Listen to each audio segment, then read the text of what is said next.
Can you give us an update on the young man who's missing?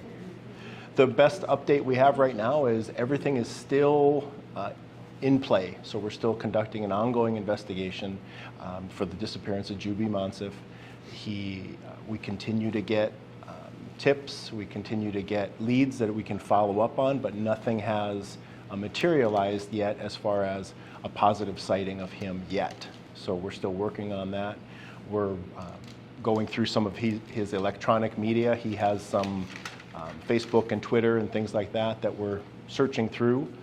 But as of right now, we don't have any positive answers as to where he might be. We're now on 3 weeks that this young man's been missing? He's been missing now 3 weeks today. This is a bit of a head scratcher, I would think, for you. This is an absolute head scratcher.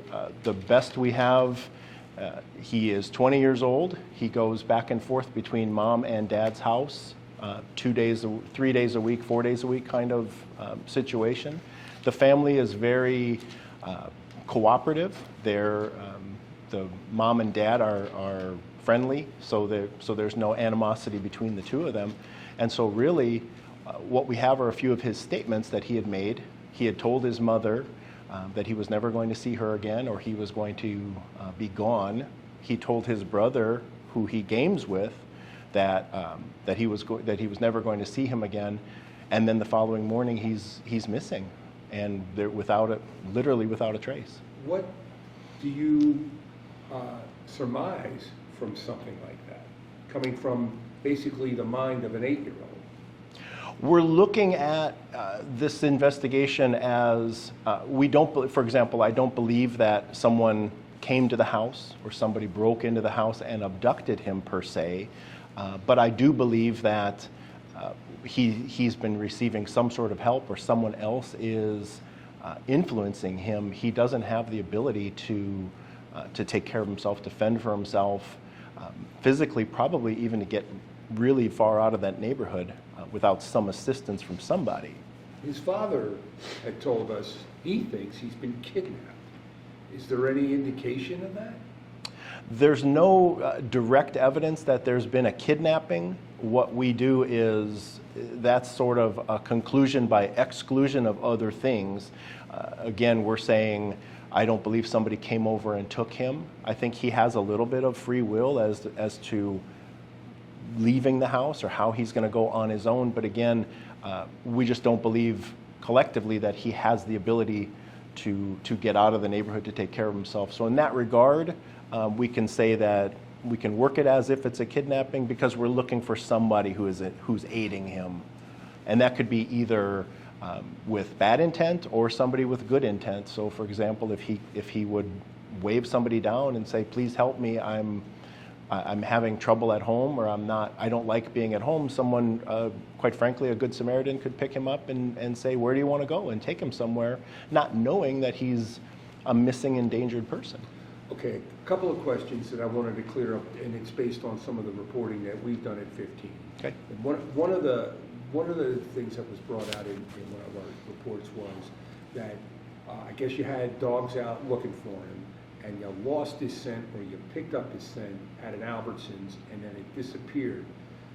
And then there was some notation in the story that he was picked up at Albertsons. Okay.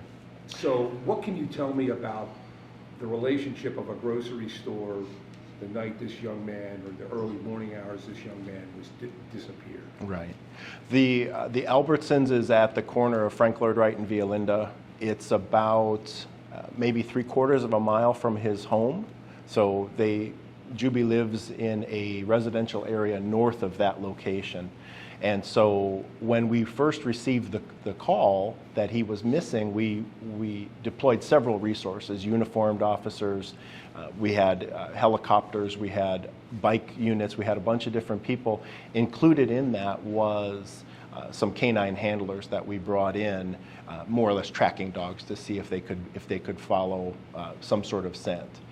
They did follow a scent, or what they believed was possibly coming from the house. Now, we can't say that it was specifically Juby or not, but there was a scent that they followed to that Albertsons parking lot, to an area behind I think it was even a veterinary clinic where the scent then just dissipated. So that could be any number of things. One of the theories could be that someone picked him up at that location, like he may have walked to that point, and then he got in a car, which the dog would then lose the scent. Understanding from what you've just said, there's probably no security camera video that would substantiate any of this. We've collected security video footage from several businesses in that area. So that intersection has 3 of the 4 corners have businesses on them and have video footage. So we've collected several hours of video footage. We just haven't seen something definitive yet. Most of the cameras are focused on their particular business, for example, and so what we're looking for is sort of on the fringes or in the background of the parking lot. The other thing, the time frame that we're working on is Dad last saw Juby at some time he estimates around 2 a.m. And the report, I believe, came in sometime around 7:30ish, or when he first noticed that Juby was missing. So any time in between, we've already got a 5.5 hour window to work through. So it's kind of difficult to narrow that down any further. Okay, so he leaves Mom's, but he does make it to Dad's house. Right. That was a scheduled. It was a scheduled exchange that took place on that Wednesday afternoon. So he had been over by Mom's house. Then Dad picked him up around 3:30, brought him to his house, where he was going to spend the next few days until, I believe, Sunday was going to be the exchange back. So that was 100%. It happens every week. There's nothing unusual about that at all, except for the statements that he made. And I first heard of this group over the weekend when these 2 little girls went missing, called the Arizona CART program, where multi-agencies apparently come in and try and offer services for missing children. Was that ever initiated in this case with this young man? The Arizona CART is the Child Abduction Response Team. That is groups of officers, volunteer officers from agencies throughout the state, and they'll be activated when there's an abducted or missing child. In this particular case, we did not call it, I guess we'll say, a CART call out per se, but we had several agencies providing resources. We have the Sheriff's Department, we have DPS, we have other local agencies as well as the FBI. So they were all involved, search and rescue teams as well.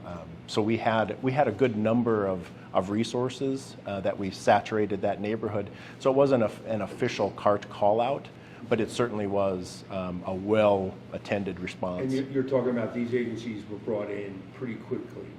So the missing came in on Thursday and actually by the following week we had set up a command post that we were searching through the neighborhood, going door to door to every house in the neighborhood, contacting people and asking, can we come search through your yard? Can we search through your house? Have you seen him? Do you have any information for us that we can use? Okay. What do you think now? What do you want to tell not only the citizens of Scottsdale, but we're 3 weeks, so he could be anywhere. What do you want to tell folks? What I want to tell everyone is that we're looking for help. We'll take calls, we'll take tips, whatever. Somebody knows something. Like I said, the theory or what we're working on is the fact that he cannot facilitate this by himself. He needs some sort of help through somebody with a vehicle and somebody who either knows him and is helping, or somebody who's doing something nefarious that we need to find. So the clock is running on us and our investigation, and we need to do what we can to find him as soon as possible. Detective, how long have you been in this business? Finding missing people and that sort of thing. I've been a detective here for 15 years with Scottsdale. So this is one of the primary roles that we have. We work all violent crimes and all crimes against persons in our unit. So in your experience, this doesn't look like it's going to have a happy ending, does it? Well, we always hope for a happy ending. We always hope that we find him, and you see in the news people that have been gone for years that all of a sudden that turn up at a grocery store, or somebody sees somebody in a yard and they make that call that this is the person we're looking for. So the real problem with this particular case, or the unique set of circumstances we have, is the fact that we don't have that. It's not an obvious kidnapping. It's not an obvious 20-year-old missing person. An adult can disappear voluntarily anytime he or she wishes, and there's nothing that the police or anyone else can do about it. But in this situation, he's endangered. He needs help, and he cannot survive without assistance. So in that case, we have to work it as this is the worst case scenario, and we need to find him. Can I ask a question? Yeah, go ahead, I'm sorry. No, it's okay. Yeah, it's a good one.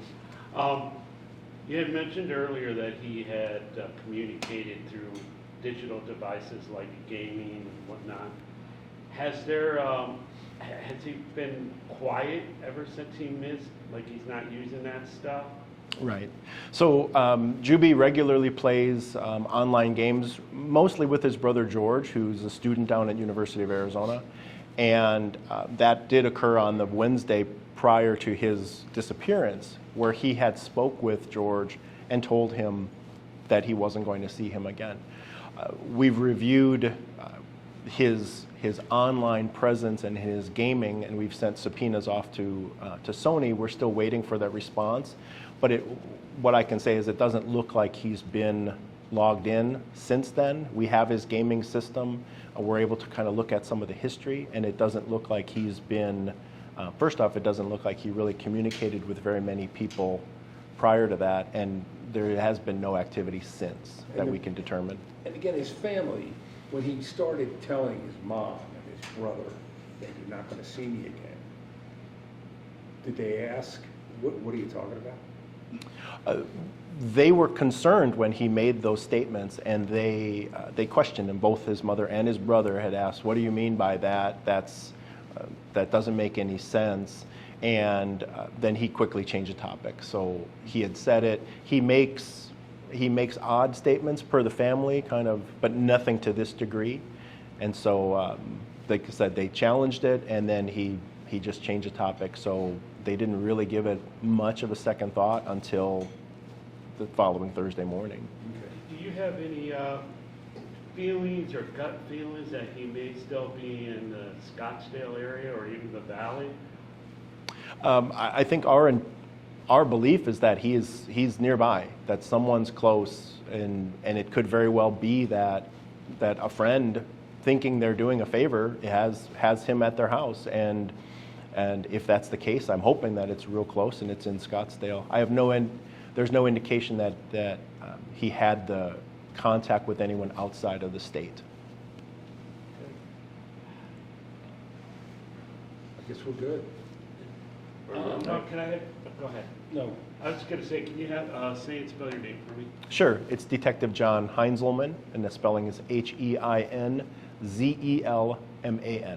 And John is John? John. It is befuddling. Do you know what games he was playing? A lot of so it's online interactive, Call of Duty, and a couple of those types. Were there So any plot lines in those stories that would have suggested him thinking, I'm gone, I'm out of here, anything like that you've right. seen or been able to extrapolate? We talked about several things. Juby likes watching anime videos, but he also likes, when you look at, Sorry. that's okay. When you look at some of his computer history, he looks at a lot of YouTube videos, usually the odd pairings of animals, like a kitten with a goat or things like that. But he likes anime. He plays Call of Duty. I spoke in depth with family members about that, about what are his thoughts because of the autism. Does he understand life and death? Does he understand that living is not a video game, that if something happens to you that it could be harmful? Everybody I've spoke with agrees that he completely understands, and he knows what's fantasy and what's game and what's real life. Okay. Let me ask you this. If somebody were to see him out in public for whatever reason or wherever, how should they approach him? Okay. The best thing for the public is if someone sees him, to call 911 if it's an emergency where we need to get a hold of him, but to call the tip line, to call our 480-312-5000 or 312-TIPS to let us know where you saw him. Any agency, we've sent this out nationwide. He's been listed as a missing person. So anybody who gets his name and runs his name should be able to find out that he's a missing person. So if it is outside of the state, for example, those local agents, those local officers will understand he's a missing person, and they will hopefully hold on to him for us. Well, I shouldn't say presumably. How often do you talk to the family? We speak with the family, if not a daily basis, at least every other day. So Talk to them yet today? I have not spoken today, but yesterday was another long day with the folks. It's frustrating and it's exhausting for them, and my heart goes out to the family for not having answers. So that's another reason why we're extremely motivated to find you and bring them home safely. When you say you're out investigating, what does that look like? Our investigations take several different turns. We're collecting some electronics, and we're looking through that. We're doing forensically searching those items, like his cell phone and his computer and gaming systems and those things. So a lot of the other investigation involves tips and things that we've received. Where we had one, for example, where it was a couple said that they thought they saw him in a car, and they were able to give us a license plate. So we were able to follow up with that vehicle, those registered owners. In that case, it turned out that person, they literally have a son, a 20-something-year-old son who resembles Juby, but we were able to confirm that was not him. So the investigation takes us where the tips take us to where we need to go. Today marks 3 weeks since Juby's been reported missing. He was reported on the 23rd of September. So our investigation is ongoing. We still have investigators that are assigned to this case, including myself, and we're following up on any tips we get. We're still pouring through any surveillance video from businesses or even homes that may have a camera or something on their home. And we're hoping that we get that phone call that says, here he is, come get him, and we can bring him home safely. Give us the background on Juby and just what we're learning. And maybe there are just some new revelations to what can help. Okay. Juby is 20 years old, so he'll be, his birthday's in December, so he'll be actually 21 in December. And he is described, he is autistic. He also has some autoimmune disease issues, so he's very slightly built. He's about 5'10", 5'11", and so with that, he has some physical limitations as far as being able to be mobile, especially with COVID and things like that. He's been kind of locked up for the last year and a half, not being able to get outside and do some of the things. He was part of the Miracle League Baseball League and some other things that unfortunately he was sort of put on pause, where he didn't have that ability to get out there and do some exercising to that end. And because of, again, his physical issues, that he started to kind of lose a little bit of weight, and he started to lose some muscle mass. So right now, he's not as strong as he used to be, say, a couple years ago, but still capable of walking, of shuffling at a higher speed. And at this point, we're not really sure what his top-end physical limits are and how far he could get on his own. How far have we, gotten in the last 3 weeks? I'm sure there's a lot of process of elimination at this point. So what do we know now that we didn't know 3 weeks ago? Well, some of the things that we've, during this ongoing investigation, we keep discovering things. We know Juby has a Twitter account. We know he likes to game online with his brother. And to those ends, we're looking at getting subpoenas and things to the servers to see who he may have been communicating with, or is there somebody else that we don't know that could be friends to him that may have befriended him and said, look, I'll maybe this is an innocently, I'll take you away or take you on vacation, and not even realizing he's missing. So we're still working on some of those things. We've eliminated some of the neighborhood. So how we start these investigations is kind of from the house in concentric circles out. And so we knocked on doors, over 500 different homes we've contacted, we've searched backyards, the desert area, there's a canal that runs nearby. So we continue to eliminate things, or what we believe is eliminate, but we also still have to go back and follow up on some of that stuff. So it's an ongoing kind of progress that we have in the search for Juby. Are there many surveillance videos, images coming up from businesses and neighbors of him? The neighborhood where he lives is sort of adjacent to business complexes or business neighborhoods. So there's an Albertsons grocery store, an Anchor store at one of the intersections. There's a Walgreens and banks and other things. So we've been able to collect a lot of different surveillance video from these businesses. They've been very cooperative and helpful. The downside to the video is, first off, the video may not be as great a quality as we're hoping for.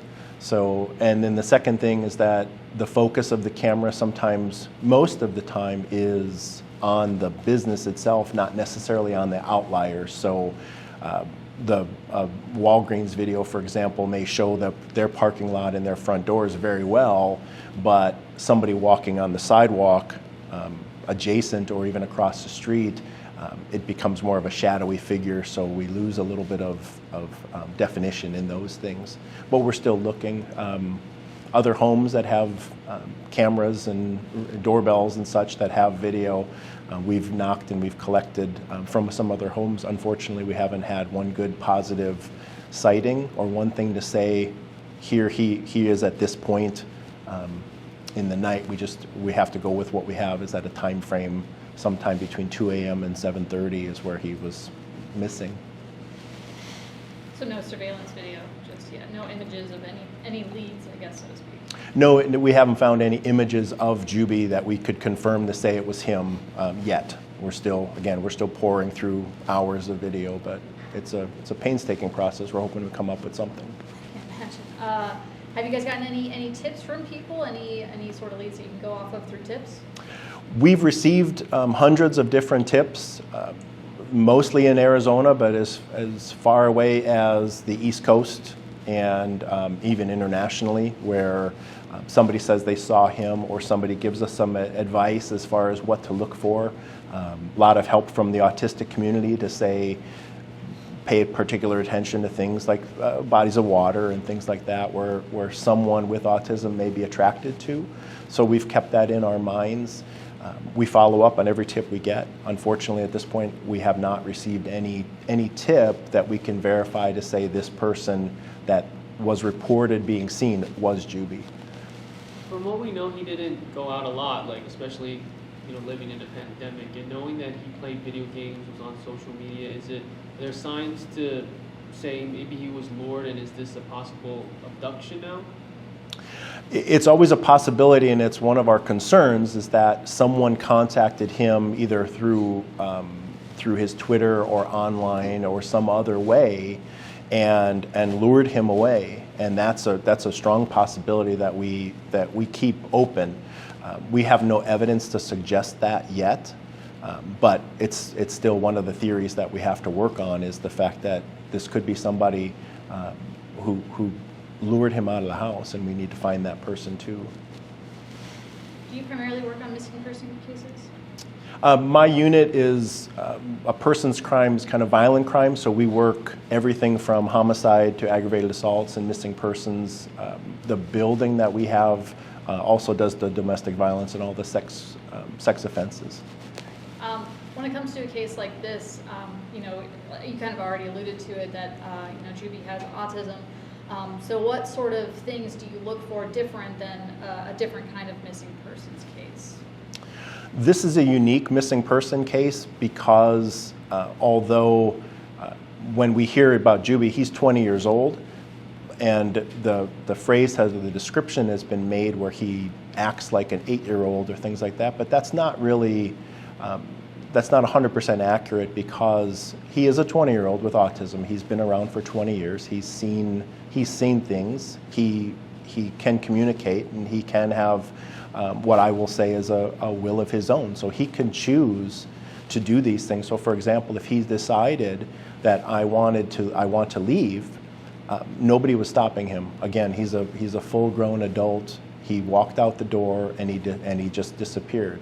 So the concern we have with this case is based on his physical limitations and some of the other investigation where we've done in the neighborhood, and the fact that we haven't found him yet leads us to believe that there's somebody else that helped him.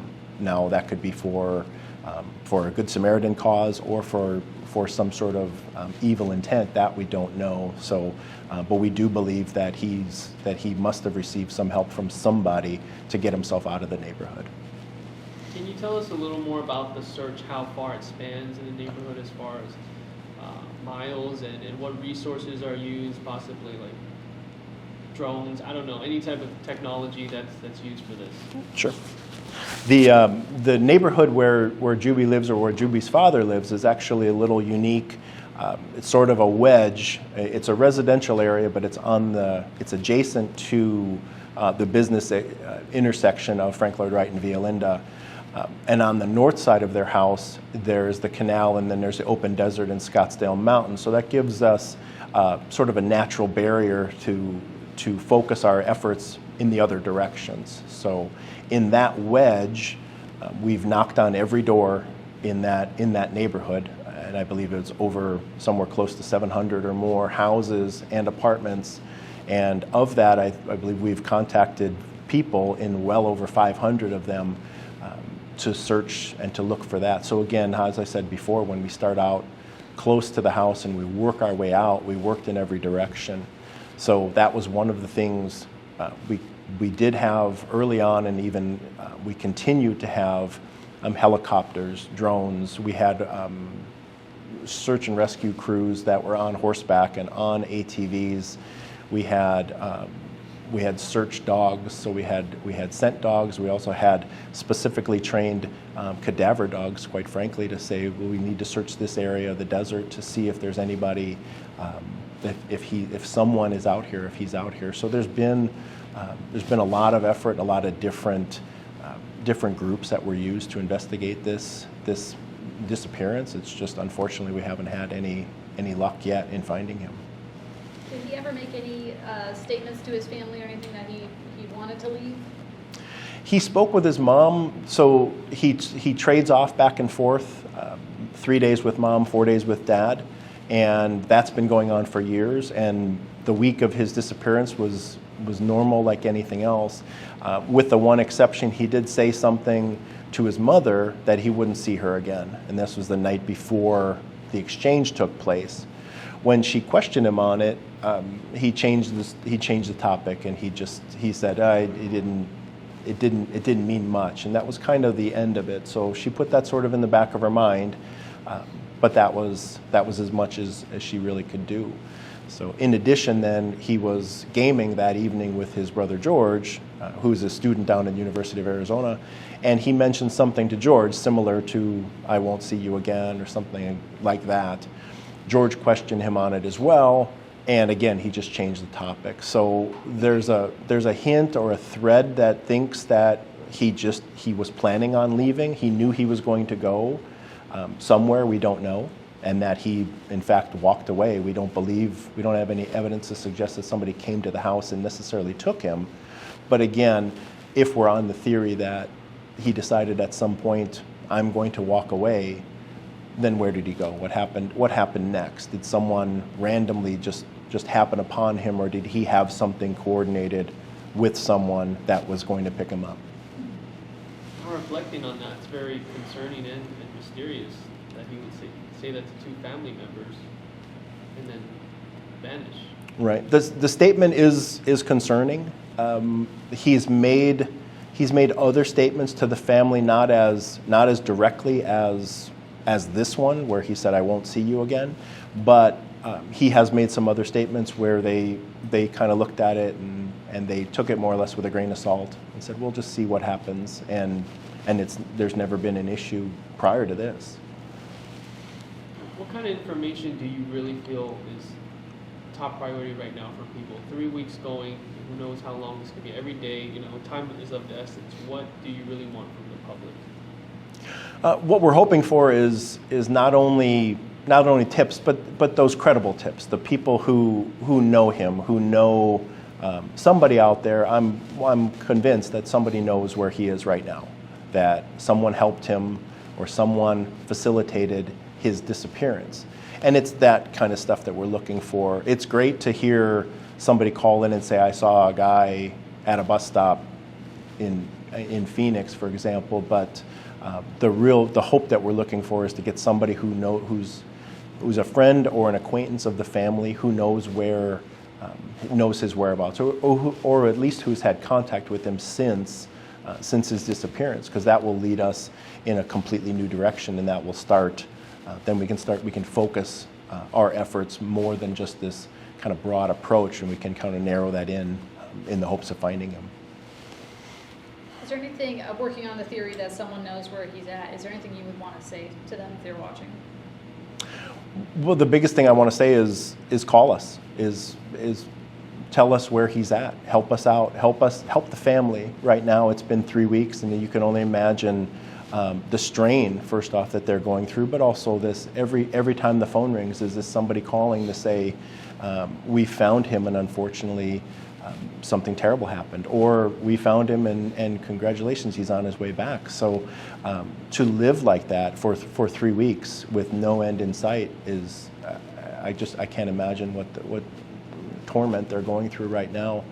And if it is someone that said, I'm here just to help him out, or I'm being a friend and I brought him to my house to play video games, then great, we understand that, we can work that out too.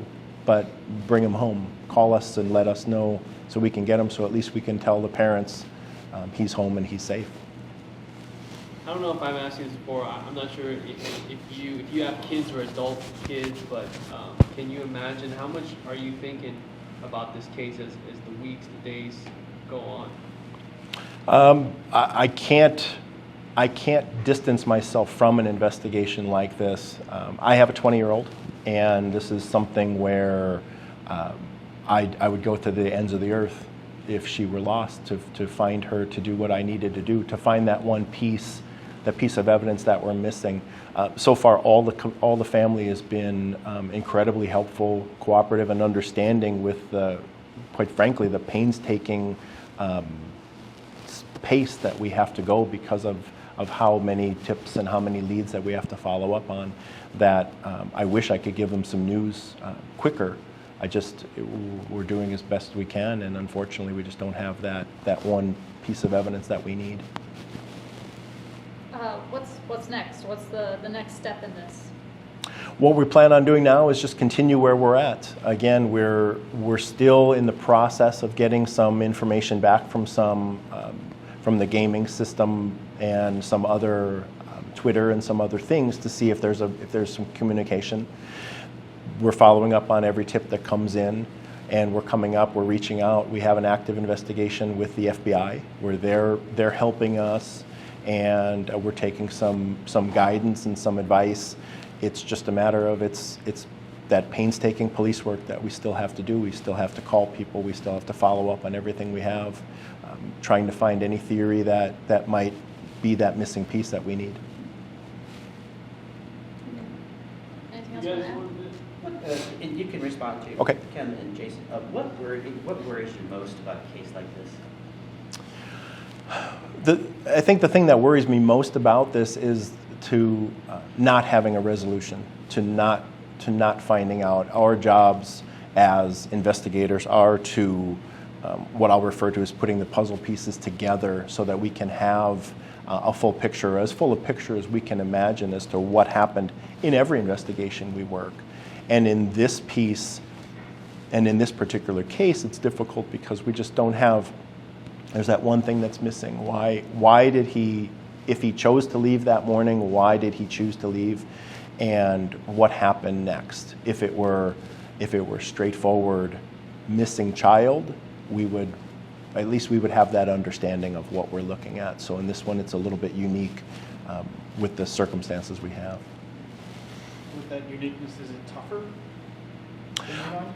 I think it's a little tougher only so much as that we're looking in every direction. So again, this could be something that is 100% innocent and a misunderstanding. They didn't realize that Juby was a missing person and they were just trying to help. So it could be something where he's making some decisions on his own, choosing to not be found, where that in and of itself brings some unique circumstances to it. But the bigger thing is, again, from everybody we've talked to, I don't believe he's alone. I believe he is getting some help from somebody, and it's just a matter of finding that person and finding out the rest of the story. Has everybody been cooperating? Like, if you're going to ask the gaming systems, or you're going to go ask the cell phone companies, have you been getting that information? Yes. Everybody that we've spoken with has been incredibly cooperative and helpful, from family members to citizens to groups that are out there doing their own searches. So any legal process that we've served on cell phone companies and other stuff has all come back relatively quickly, faster than most, because we are expediting this, because this is a race against the clock to find him. So in that regard, we're very pleased with the responses that we're getting. We just need to, again, keep going, find that one missing piece that will answer all the questions that we have. And getting that digital evidence takes some time, and especially when you're trying to find out his communication and those details. I don't know how many months prior to his disappearance could possibly some relationship was being fostered for who knows how long, right? That's a lot of stuff to sift through. Right. The amount of electronic media and data that's being saved from cell phone companies and these other online entities is massive, and each company has their own limitations as far as how much they save, what in fact they save, and the length of time that they keep this data on file for. So it's critical to get as quick as we can to get in contact with the cell phone carriers in these different places to say, we need something from you, and can you go back as far as you can, and then to come up with their results. And again, they've been very helpful. It's just there's a lot of information that's being stored everywhere, and with everything we do. Good. We're good? Thank you. Yes, thank you. All right. Get a couple. Just Yeah, a so Sure. get some shots. Right. The gaming system is what? I haven't really got into specifics, but He- what did he? So he's got a PS4, so he Okay. plays. So that's through Sony, and so we need to reach out to them. You can do a bunch of different things on it, so you can. And I'm not a gamer. I told the whole family. I said the games I played were a big box. You put a quarter in, and you played until your 3 lives were gone, and then the next kid came up and put his quarter in. But with the online component, with the headsets, that you can talk to other players, you can play. You can meet friends, and you can communicate with. You can become friends. The downside to that is it can be anywhere in the world. So he can be playing with a kid from Russia and another kid from Singapore and then a kid from Tulsa, Oklahoma, and we have no idea where they are. So he does have some friends that he played with. It's just a matter now of looking at that, reaching out back to the company to say, okay, who are these usernames? Can we identify them? There's a chat feature on the game where you can type in messages, instant message kind of thing. He didn't use that, so, and he very rarely, according to George, he very rarely spoke other than to George. Most of the time he would actually take his microphone and just put it up and get it out of the way. So, but he would speak with George on occasion. So, and he kind of gave me a good tutorial on how does this all work. So we're, you know, which room that they go in and which game that they want to play. So he had communication features on. He just wasn't very verbal with whoever he was playing with. Right. Most of the time, that would be it. The definition of Juby was more. nothing really got him very excited. So his answers were usually 1 or 2 words, hi or yes or no, or are you hungry? What would you like? McDonald's might be the answer, and that's kind of the extent of it. And then he was just busy. I think one of the sisters talked about he had this active imagination where he would watch TV and he would sit, and in his head he was running like whatever show he was making. So, and they'd see him sitting, and he'd say, "Julie, are you watching TV?" Mm-hmm. So he just was real quiet, kept to himself. But I think he's a sponge. I think he gathers up everything that's said around him, and I think he hears a lot. So. Really in his own world, Mm-hmm. a lot of the time. Mm-hmm. And playing, and that's the thing. Even like the baseball league, he was part of the Miracle League, which is right by the house. It's actually in one of the corners of that intersection of Via Linden and Frank Lloyd Wright. It's the Miracle League of Arizona, and that group, they have all special needs and all ages. So you could be playing with 5 or 6-year-old all the way up to 30 or 40-year-olds on the same team. And he was a player, and he participated in that. So he would get some exercise. He'd get some interaction with some other people. And unfortunately, they had shut down in 2020, and now they're just barely starting back up. Actually, this week or last week to get some players and get the game started again. But they've limited some of their groups because of the pandemic. I have a question. So, Yeah. Elisa Navarro's Kynan, that's out The Glendale in case. Glendale case. Yeah. She was also a gamer. Mm-hmm. And also made a note saying, "I'll be back." Is there a growing concern for you? You see a trend in this? I don't see a trend necessarily with gaming. I think what in general for law enforcement is we're a little bit behind always with everything. We learn about these things or the ability of this stuff, or the ability of what you can do online after the fact. So again, I don't game, so it's hard to. I'm studying it as a student rather than as a participant. So, but the idea that there are communications and there's other things that are going on, and maybe bad. I mean, luring is certainly that biggest fear that somebody's out there communicating with somebody, and can somebody then gather your IP address or gather your location without you even knowing it? You have a location that you have turned on. So I may not give you my address, but on their system, they're seeing it and they're being able to log into it. So that's one of the concerns that we're trying to kind of flesh out to see if it's something that could have happened that we need to work on too. Did Juby take anything with him when he left, like pack a bag, anything like that? Juby took nothing that we can find. He walked out. He left his cell phone behind. He did not. He left. He's actually got an identification card, a wallet. He left his wallet behind.